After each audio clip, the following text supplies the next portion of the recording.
This is a proof of concept demo of the TKN client plugin for Jenkins.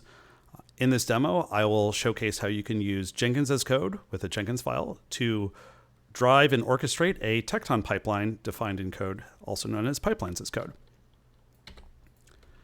Now, before I begin, you might wonder why we would need to use Jenkins to drive Tecton. Ideally, greenfield development teams likely will only choose one tool to do their CI. But in long-running, mission-critical applications, more long-standing environments, you'll often see teams make a lot of investments in Jenkins, but still want to use Tecton for parts of their CI, especially for container image builds. So this helps teams do both. They can have their Jenkins and their Tecton as well, and have Jenkins drive the Tecton execution. And this is actually not the first client plugin to do this. There's an existing Tecton client plugin for Jenkins. It's all Java-based. And one of the challenges is that it only has create and delete APIs.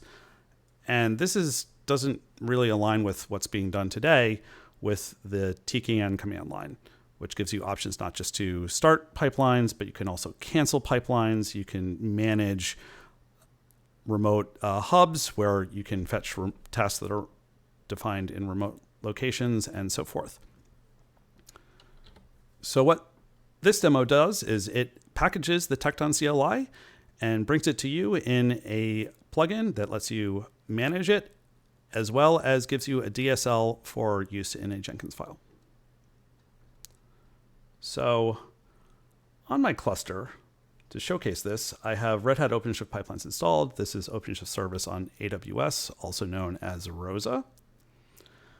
I have also installed Jenkins through the ephemeral template. We have several other templates for Jenkins, depending upon what your needs are.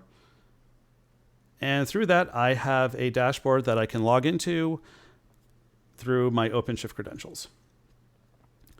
To begin using the TKN client, I first need to actually define a TKN tool to install.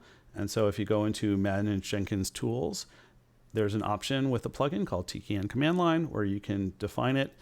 You can pre-bake your Jenkins with it if it's already installed.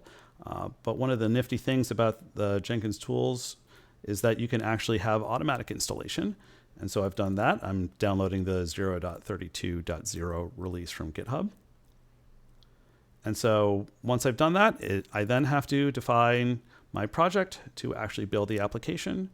And I'm going to do this all pipelines and Jenkins as code. And you can see this is my pipeline project. I'm telling it to get the pipeline script from source control. It's getting it from Git. I have the GitHub repository defined. And I can actually head on over to the demo repository. And you can see my Jenkins file here. So in the Jenkins file, we have the TKN DSL option now that comes through the plugin. You can define which tool version you can use. And then you can pass it the commands to run, in this case, your pipeline. So this is going to start my pipeline, and it is going to start the pipeline defined by the pipeline that is also here in my GitHub repository. So let's go ahead and showcase that. So in the Tecton directory, I have this pipeline code S2I Go. It builds an application, use source to image and builda, and it's building a pretty simple example Golang application. And so you can see there's two steps, just fetch and build, and both of these are using, in this case, this is using the S2I Go cluster task and the git clone cluster task, which have been installed on my cluster through the OpenShift pipelines operator. So let's go back and kick off this build. So I'm going to get it started. You can see that it's done the checkout, and now it's starting the build. Let's go ahead and take a look at the console output. And you can see that we've gone through the checkout, and now we are firmly in this case, this is the source clone for the pipeline run. And if I go back and see the pipeline runs console on OpenShift itself, you can see that we have the pipeline running here as well. Fetched repository is now done. We're about to start the build.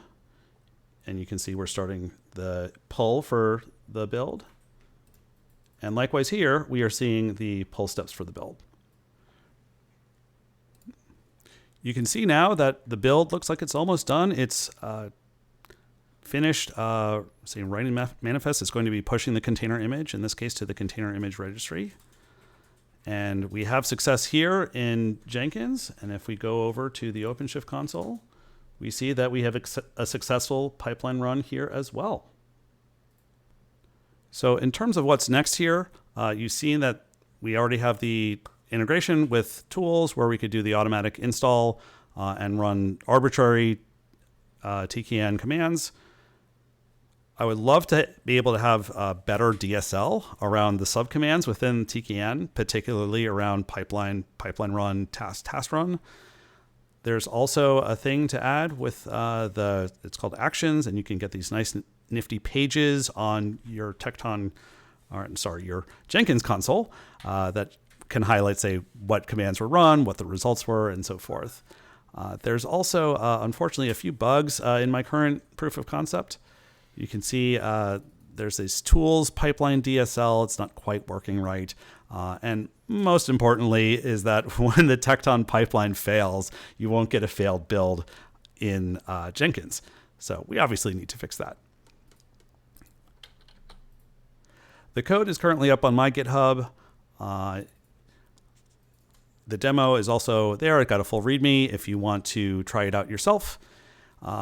And in the future, I would love for folks to contribute, and I would potentially donate this to the Jenkins project itself. You can find me. I am on Mastodon, Adam B. Kaplan at hackyderm.io. I'm also on Tecton Slack and Kubernetes Slack. Thank you, and I hope you enjoyed this.